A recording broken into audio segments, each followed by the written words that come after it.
Hello, everybody, and welcome back to our podcast. My name is Chris, And my name is James. and we are the Formula One Bros. Just two twins with a love of F1 to share our thoughts on everything in the world of Formula One.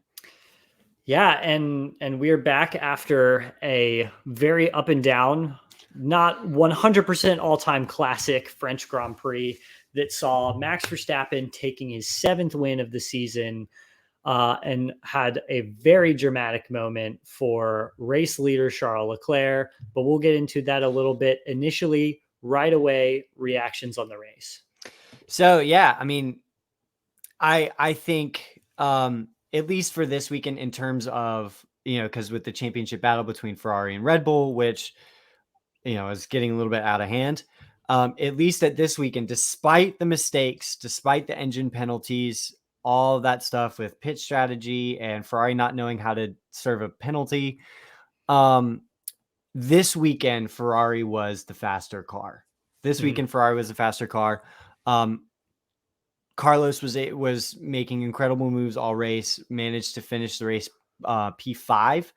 And, it was just a very impressive drive. And Charles, before he crashed out, he was handling this race very similarly to how Austria was handled. It was close in the beginning, with Max and Charles, and then he just started to pull away.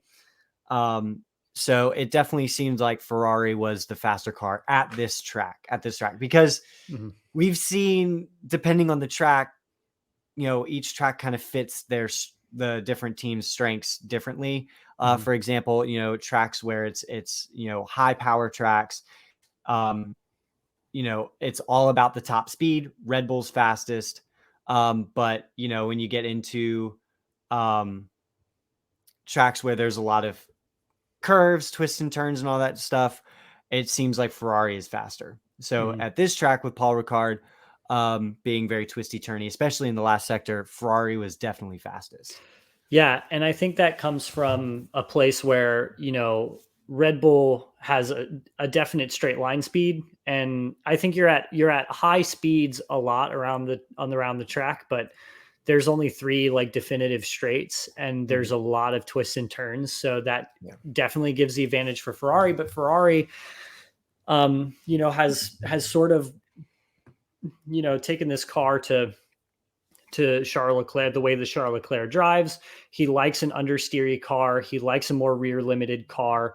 And so when we go to tracks like Hungary that limit the rear, that favor the front, Ferrari is going to be faster. And Red Bull have this front end deficit that is, they're not able to switch on their front tires as effectively as tracks like Paul Ricard, tracks like Austria, tracks like Bahrain and Saudi Arabia. Those were the tracks that favored Ferrari. So it definitely was advantage Ferrari this weekend, and unfortunately it didn't play out that way. So we have to talk about the elephant in the room, which was Charles Leclerc's crash at turn 11. And I first want to just kind of dispel any rumors. So the way that the TV broadcasted the radio message of him not being able to come off the throttle and having throttle problems, and then very quickly his engineer saying like, okay, the throttle throttle is back down to 0%, I think lit the rumor mill alight, and like with a lot of conspiracy theories that it was a throttle issue. But if you looked at the crash, and I looked at a ton of replays, onboards, throttle traces, it was not a throttle problem. There was no mention of a throttle, because if there was a throttle problem, he would not have. What happened was he understeered and spun into the barrier. He would not have, or oversteered. He would not have oversteered had the throttle been pressed down. Had he not been able to come off the throttle, he would have understeered and gone straight on. And what that was referencing is the way that the front end impacted the barrier meant that he couldn't come off the throttle to put the car in reverse. That's what they were trying to do, is get the car in reverse, but they couldn't do that. So first things first, I just wanted to dispel all of those rumors that it was somehow his throttle, carryover from the last race. but yeah, just, it's incredible because, we see this. Charles Leclerc is very open to admitting his own mistake, and he admitted himself that this was his mistake and his own doing. But we Yeah. see this a lot from Charles, especially when he's in the lead, and he gets in these positions where, he very often wanders over the limit, because I think there is a lot of pressure on him and there is a lot of pressure on Ferrari, and he drives like it. Meanwhile, Max Verstappen, he reminds me a lot of Kimi Räikkönen, and that nothing phases him. Nothing. He's so calm under pressure, and this was 100% a pressure induced mistake. Yeah.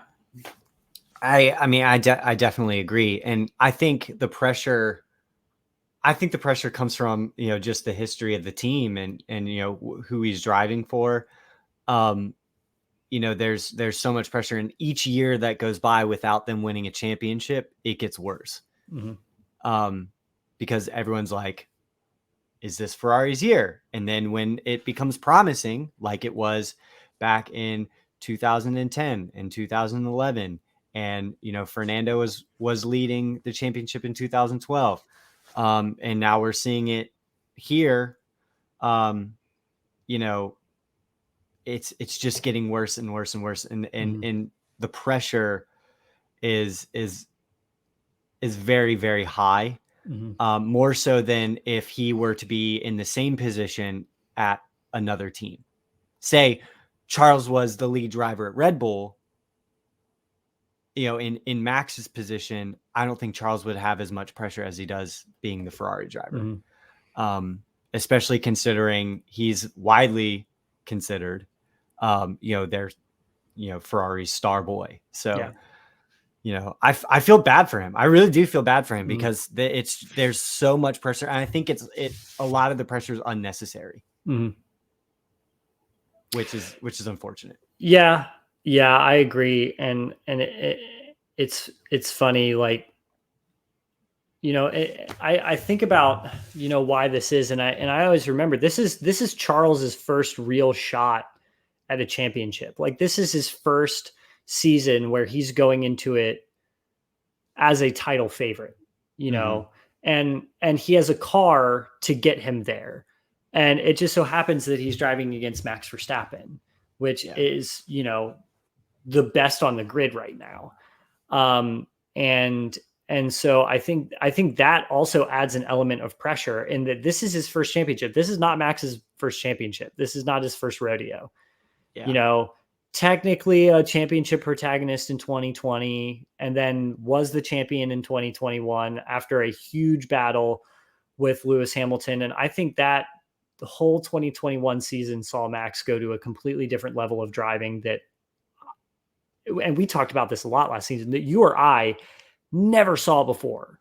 And so I think this just Max is on a completely different level right now. And I think, I don't want to say that is starting to get to Charles, because Charles and Max are still very, I don't know if they're friends. I assume they're friends, because they seem like it, but they're very respectful and friendly towards each other. So I don't think it's really that, there's the rivalry is really hot like it was between Max and Lewis, but it definitely seems like it's weighing a lot on his mind right now. And my question for you is, I saw this a lot on social media afterwards, and I actually, just for the meme of it, I tweeted something. There's a lot of comparison to this moment to Sebastian Vettel's Hockenheim moment, in that's the moment that, from the 2018 season, that's the moment that everybody remembers where his championship fell apart.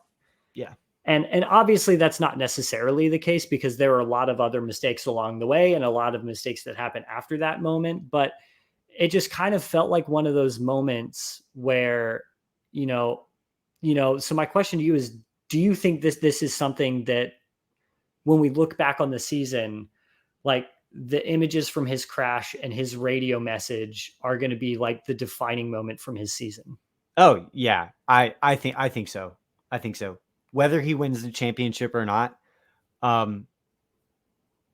which honestly, with the way Max is driving, if Charles wants to win the championship, he's going to have to win every single race from here on out. But this will definitely be the moment of his season. This will be his moment. I don't know, I don't want to call it a defining moment, but it'll definitely be probably the moment of the season, for sure. That his scream over the radio, which was broadcast to the world, was very, very gut wrenching. And it definitely reminded me of Seb's radio after he crashed in 2018. So I think it is. Yeah. And I think you said it best, it's not necessarily a defining moment, but I think for me, I think there are going to be a lot of little moments along the way that kind of define the course of the season. But I think that moment, just that radio message, is just going to be the perfect summation of everything that has happened with Ferrari this year and the complete implosion that we've witnessed, since Azerbaijan, or even really since Imola. Charles, to his own admission, said that he had cost himself 32 points, the 25 here, and then the 7 points lost from ending up in sixth instead of third in Imola because he spun. With those two mistakes and his 75 collective points that you miss out on because of retirements from the lead of the race that happened 3 times, that's 100 and I can't do it. It's over 100 points. Math is hard. I'm a musician. That's over 100 points, so that would, I don't like to deal in what ifs, but that could very easily, comfortably put him and Ferrari in the lead of both championships right now. Had he at least been able to finish those races, so I just think, it's definitely going to be one of those moments of the season that, is going to kind of just summarize everything. Like somebody asks you, what happened to Charles Leclerc in 2021 or 2022? You show him that. Show him that clip. Yeah. Yeah. Well, for the sake of time and not wanting to beat a dead horse, I have another race takeaway, moving away from Ferrari. Alpine, very well looks like Alpine is the best of the rest. They look like the fourth best team, which was awesome because we were very unsure after winter testing where the chips would fall with them because they didn't have the best. They didn't have the worst testing, but they didn't have the best test. But they are definitely, I think they have definitely secured the title of best of the rest. That fourth, and I think they are now fourth in the constructors. So I was very impressed with Alpine this weekend, which is awesome because, French team at the French Grand Prix. But I've just been very impressed with Alpine's progression throughout the year. And it definitely is looking like L Plan is still in motion. So yeah, so they are currently fourth in the Constructors' Championship with 93 points. McLaren is in fifth with 89. Yeah, I'm becoming an Alpine fan. Oh, I am too. I think, season. and we talk about this all the time. You and I both big Fernando Alonso fans have been since he joined Ferrari. And he's just so fun to watch to race, and Esteban Ocon is just a great guy. And so it's so easy to be an Alpine fan right now. They're doing so well. And it's funny that you mentioned testing because, they ended 2021 so strong with, podium in Qatar, a win in Hungary, an almost podium in Saudi Arabia for Esteban, just getting pipped by Valtteri Bottas. So they ended it so strong, and they always, I feel like they always have these moments at the end of the season where they start to perform really, really well. In 2020 with Daniel Ricciardo, they were doing incredibly well. And in 2019, Daniel, they were ending their seasons really well. And we go into winter testing and we really don't know where they end up. And they're always just kind of in limbo. And I think this is definitely another season for that. But they have definitely, they definitely did not start the fourth fastest car. They were probably sixth or seventh fastest, but the But amount now of improvement that they've yeah. made, And they're winning the development race right now. yeah, absolutely. They have definitely progressed further than I would from where they started to where they are now. They've progressed further than I think any other team in terms of performance, and that is Yeah, definitely shown with for sure. Where they were finishing at the start, the first couple races, to where they're finishing now, Yeah. consistently in the top 10, and Mhm. not just like 9th and 10th, but like really good, having really really good finishes. So I definitely think Alpine's best of the rest. Yeah, and they've definitely overtaken because at the start of the season, the Ferrari powered teams, Haas and Alfa Romeo, were so quick. They were just unreliable, but they were blisteringly fast. And Haas hasn't updated their car at all this season. Alfa Romeo's done a little bit, but Alpine has just really taken advantage of this. And I think the fact that they're doing that in the first year of these regulations, I hope sets them up for success as we continue on towards 2026 and new further adjustments to the regulations. So, Yeah. yeah, got to give the tip of the cap to Alpine. Another one that I have, I was very disappointed to see where Checo finished. Mhm. He definitely was not the rear gunner Max needed him to be this weekend, which, finishing fourth, not bad, not bad.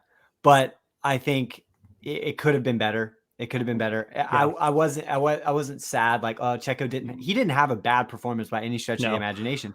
I was just a little disappointed he wasn't the rear gunner to Max that he needed to be, considering the type of driver that he was last season for Mhm. Max, and what he's been so far.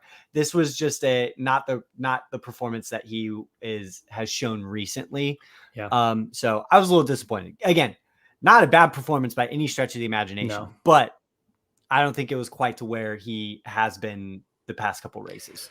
Yeah, yeah, and I think it's interesting because I think you know, once Charles was out of the picture, he didn't really need to be there for Max. Mm-hmm. I think I think him and the Mercedes of Lewis Hamilton and George Russell were kind of all changing pace, but Red Bull's championship fight is not with Mercedes, and Mercedes' championship fight is not with Red Bull.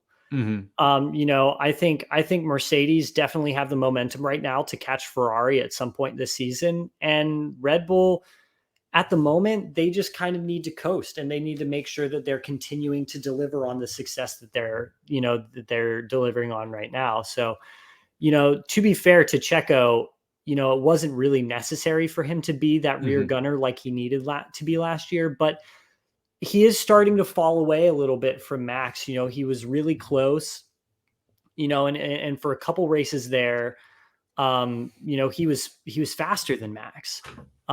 So I think part of that is as Red Bull is starting to develop their car, it's starting to get more and more front end limited, which Max can drive. Max prefers an understeery car. Checo prefers an oversteery car. So I think it's getting, as they're more and more front end limited, I think it's getting harder for Checo to keep up with Max a little bit, which is really unfortunate. But yeah, just kind of an anonymous weekend. I think another thing that kind of defined Checo's race was the restart after the VSC, completely caught napping. I don't know if you saw, Mm-hmm. just completely caught Yeah, he napping was by completely George pounced. Russell.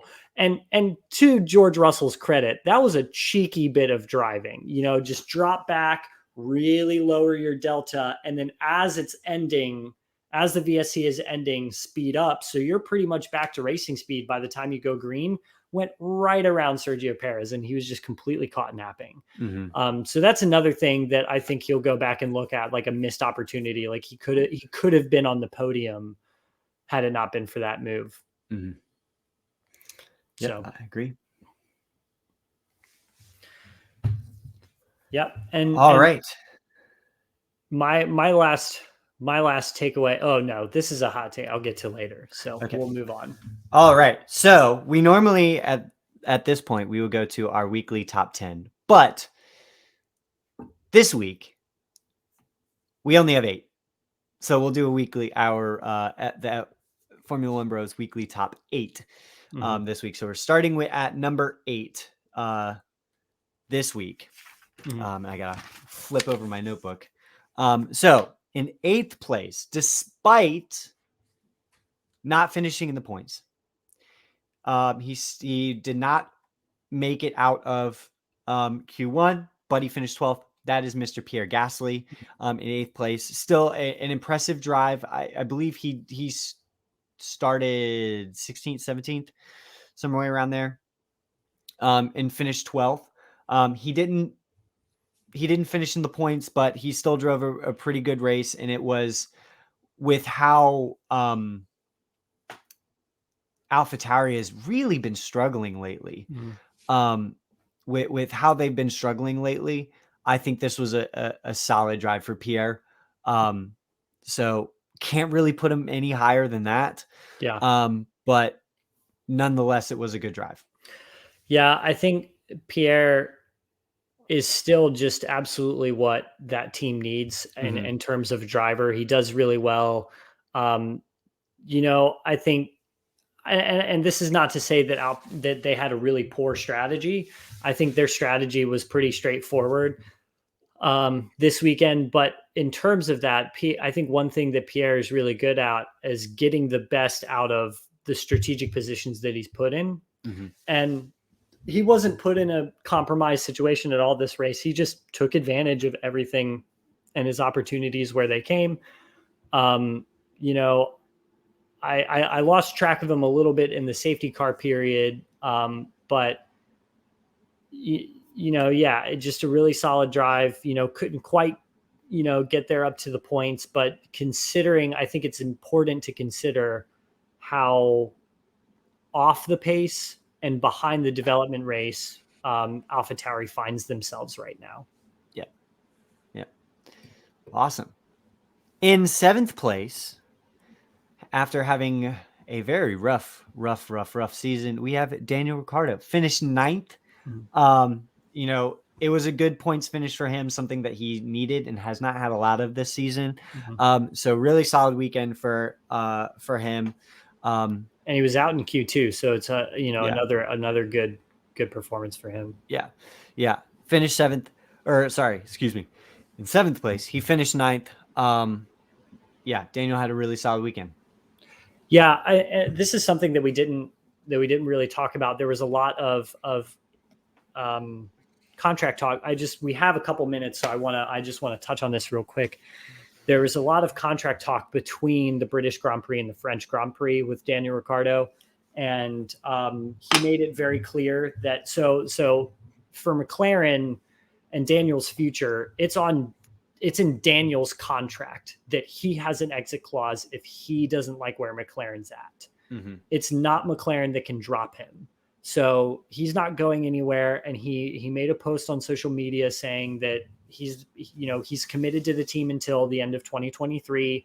He's sticking around at McLaren. We don't really know what's going to happen next year because Daniel's time at McLaren has been so up and down, more downs than ups. But a solid performance that he needed. I think also what helped is he had the major aero package upgrade that McLaren brought with new floor and new side pods on the car. And I think a really solid 9th place is good for Daniel because, that's a lot of data collection for the team. He's a really solid and reliable driver in that regard. So yeah, just really all in all, good drive from Daniel. I think Formula One is a better place with him in it and a better place when he's doing well. So it's excited to see him grab some good points for McLaren. Yeah, absolutely. In 6th place, finishing 10th and 11th, we have Team Aston Martin. Mm-hmm. Team Aston Martin. They're another team that's been really been struggling this season. Really not having a good season. Just it's just not good. But finishing 10th and 11th this week, Lance Stroll finishing 10th, Sebastian Vettel finishing 11th. It's a pretty solid weekend for them. I think they have, they should be encouraged by that finish. I know they want more considering where they were at the end of the 2020 season. Yeah. As Racing Point, Checo winning the second to last race of the season. They've taken quite a few steps backwards since then, but for this weekend, that was pretty solid performance by them. Yeah, and actually, there's this graphic that F1 put up on the TV of like average time gained over a hypothetical 90-second lap, and they've actually gained the most from where they were. It was them and McLaren were the slowest at the start of the season, and they've actually gained almost 3/4 of a second in their time. And I think part of that is understanding the car and upgrades that they didn't understand that I think now they're starting to. Because I remember when they put those new Red Bull looking side pods on the car, they had a really poor performance, and I just don't think that they were quite understanding the aero balance of that yet. And I think now they've gotten to a point where they have. And they had a really solid performance. I want to put them higher, but I can't because of Lance Stroll's really dodgy move in the last corner on the last lap as Seb was going for a switchback. That was just really odd for Lance to do because it was not going to change the points for the team and it wasn't going to change the results around at all. So I thought that was weird. But, a solid performance for Aston Martin and some more points. Yeah, absolutely.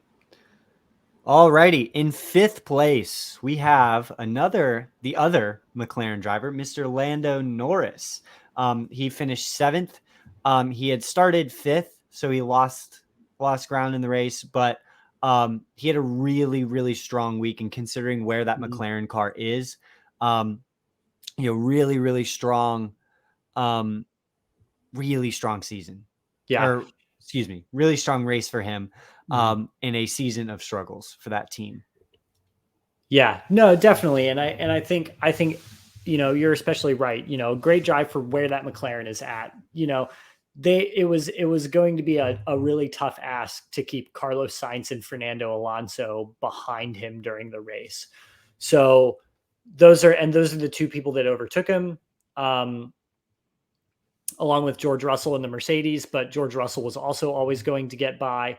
So he had a really good qualifying. And I just think a 7th place is not, and losing those 2 positions, which is really 3 because of Charles's crash, losing those 3 positions is not indicative of Lando Norris. And I think that's just way more indicative of that's just where the McLaren is at right now. And despite that, he still got, it was a double points finish for the team. Still brought home some points in the bag for himself. And it's, and Lando's consistent performances like this are going to be the performances that keeps McLaren in the fight for 4th in the championship, which is shaping up to be a really good little battle between them and Alpine. Yep. And speaking of Alpine, that's who we have in 4th place. Alpine, the team Alpine is in 4th place, and we don't really have to get into that because we talked about that with the race takeaway, but Alpine, solid weekend. Yeah. Number 4 spot for them this week for the 4th best team on the grid. Yeah. And for a home Grand Prix. Yeah, that too. All right. Our top 3, it is time for the podium. In 3rd place, you have your 2022 French Grand Prix race winner, Max Verstappen. Yeah. Now, yes, he did win the race, and it was a very well-deserved race. However, I think had Charles not crashed, he would not have won that race. Yeah. So benefited a little bit from the misfortune of others, excuse me. But, we've talked about this so much, the teams that are there to pick up the pieces of the mistakes of others. they're going to be the ones that do well. And Max definitely was just waiting to pounce, and he got his moment and won the race. Great weekend for Max. Yeah, and it's again, it's very indicative that, you know, he wasn't in control for a lot of the weekend, like Charles and Carlos were, and I think that's kind of why I hesitate on putting him higher than third. But he's always reliable. He was there to pick up the points for the mistake that happened, and he's quick, and he's going to have these down weekends as the Red Bull goes to tracks that, you know, doesn't drive well on. He's going to have those weekends where Charles and Carlos are just going to be faster, and that is what it is, but he's always there. Yeah. You know, he's a little bit like Thanos. He's inevitable. He's going to be there, and there are no signs of him slowing down or stopping at all. Yeah, absolutely. All right. In second place, your 2022 French Grand Prix driver of the day, Carlos Sainz. What an amazing race for him. Yes, he only finished fifth, and he did get a 5-second penalty. But despite all that, was able to finish fifth after starting 19th. So very, very, very impressive race for him. Yeah. I think had he finished on the podium, he would be the number one. But I mean, who we have in the first place spot is, you know, it's very well deserved. But yeah, Carlos number two. Yeah, I wanna mention that real quick because when he made his last pit stop with 10 laps to go, he went from mediums that he had just gone way too long on, because he was forced to pit. He pitted under the safety car that was brought out by his teammate, which was super early. He was on tires, you know, that had gone way too long, and they were worried about his tires getting to the end. The problem was Pierre Gasly also pitted under that safety car and made it to the end perfectly fine without issue. So it's unfortunate, and he was called into the pits right as he just made an amazing move on Sergio Perez for third place. And he made this amazing move on Checo around the outside, and it was an incredible move. It was so cool to watch, and then immediately went into the pits with 10 laps to go. And I truly think that he 100% had the pace to keep it there.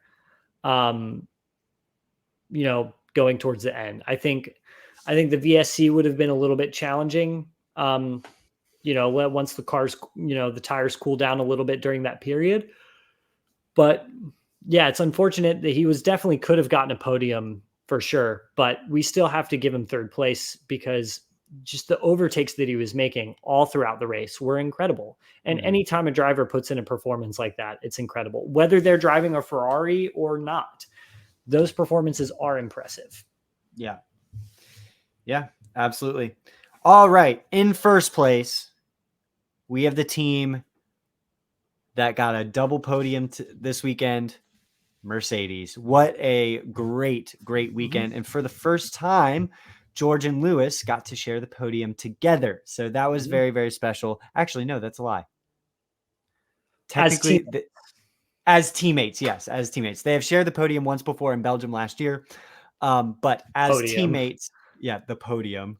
But as teammates, they shared the podium. What an impressive weekend for them. And they just, with a lot like Alpine, with how they started and where they are now, they have impressed me so much this season. Mercedes have just continuously made improvements, not given up, and they were rewarded with a double podium this weekend. Yeah, absolutely. And you know, they turned a fourth and sixth into a second and third, and you know, they just had really reliable races.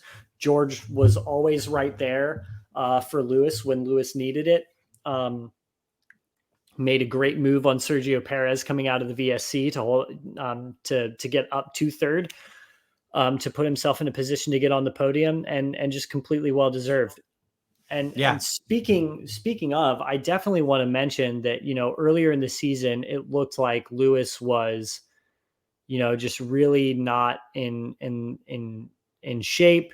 There were lots of, he was under, lots of doubts that he was going to continue. It looked like he was underperforming.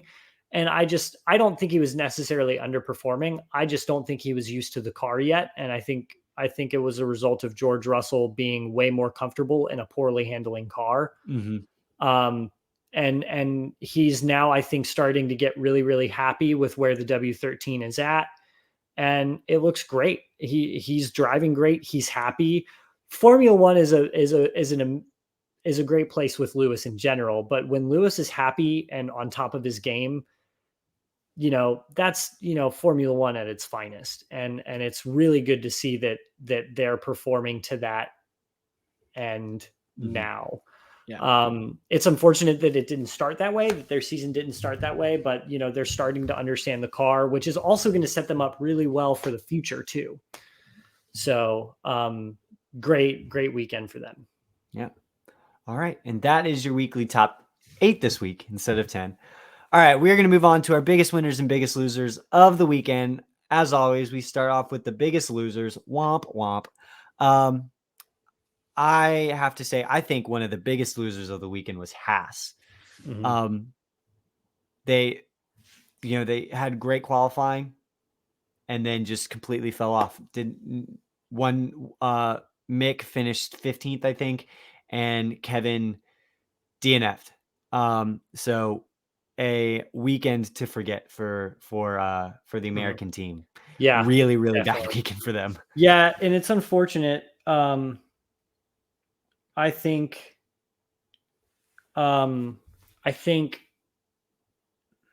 I hope that this turns around for them. Mm-hmm. Because they're supposed to have a really, really apparently they're bringing like all of their season upgrades to Hungary. That's what's supposed to happen. That's what's in the pipeline.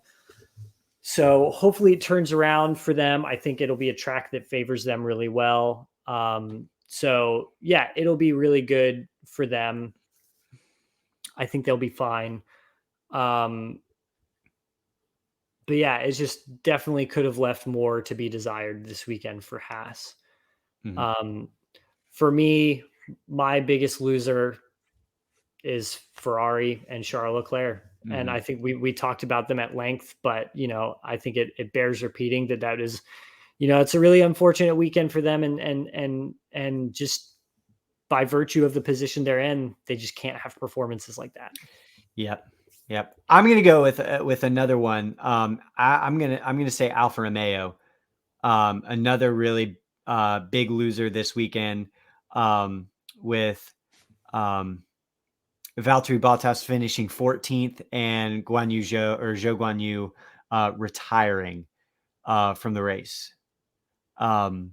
So really a weekend to forget for them as well. Man, all Ferrari teams, the biggest losers. So Yeah, not for looking sure. good. I Not think looking good for them. I think we'd also throw in Williams. Alex Albon, had a reliable performance, but with Nicholas Latifi retiring yet again, I think that's just another down weekend for them. Yeah. I don't mean to keep bagging on them, but it's unfortunate because after the way that last season ended up, there was a lot of hype surrounding that team, and they're just kind of not living up to that at least in the first half of the season.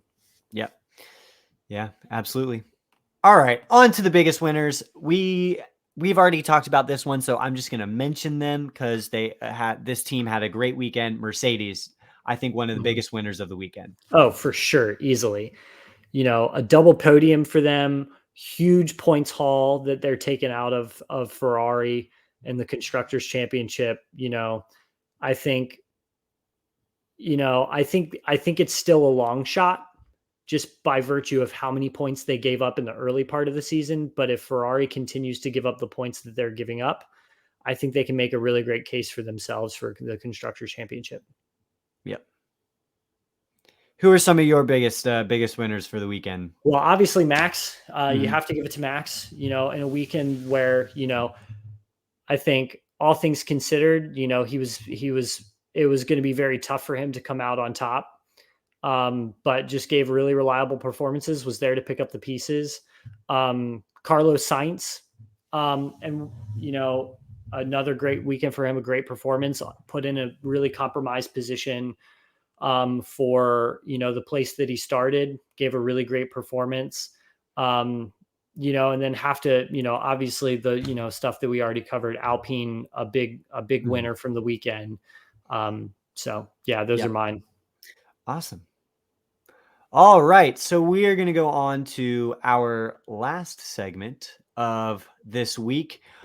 We've got a few hot takes for you, our hot takes of the week. Chris, I know you have two, so I'll let you share your two, and then I'll wrap up with mine.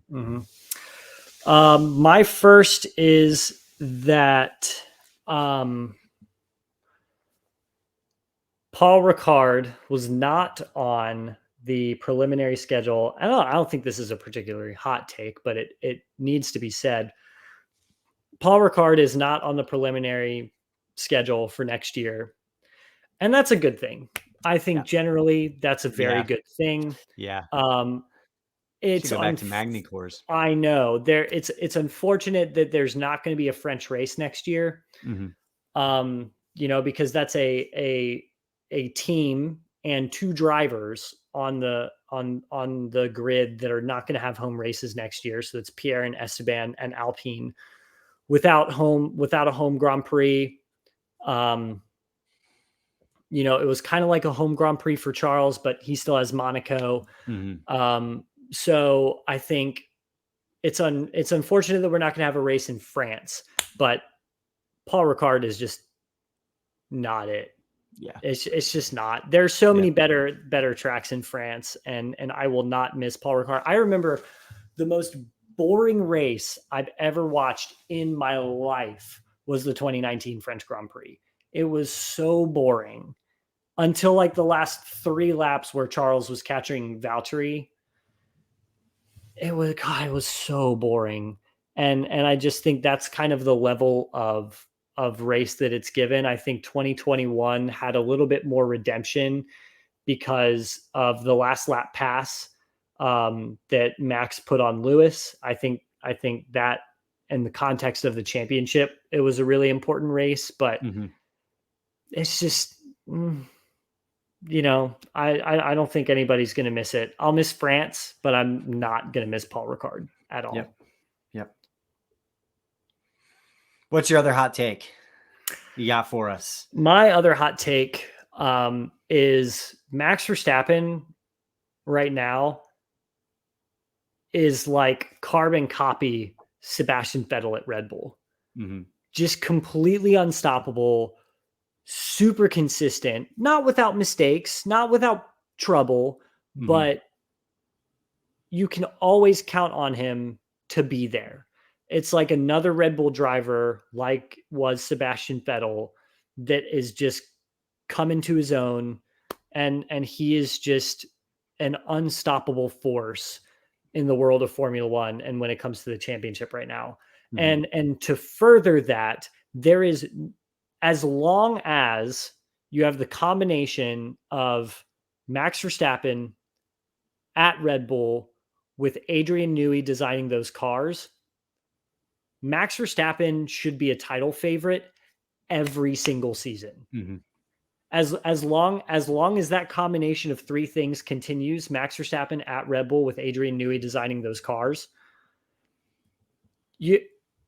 it's almost kind of like Lewis Hamilton in Mercedes, like always going to be in the conversation, always has to be. And I think last season was kind of like a question mark, is like, are we about to see that? Is that what we're about to see? Or is it just going to be another one of those seasons for Red Bull that starts off really weak and grows to a crescendo at the end, but it's not quite enough, but this year, and yeah, it's just, especially with the way the Ferrari's driving right now, that it is an unstoppable force. And I think as long as that combination continues, they're going to be title favorites every single year.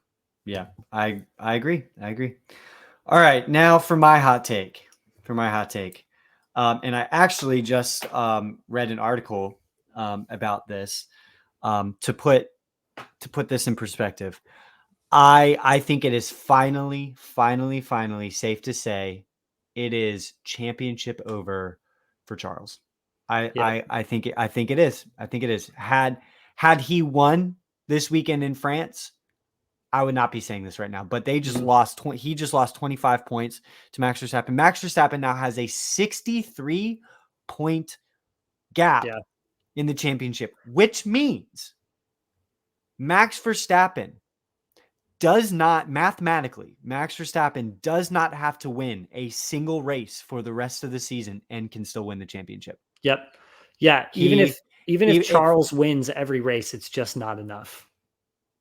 yes, I was just about to say that.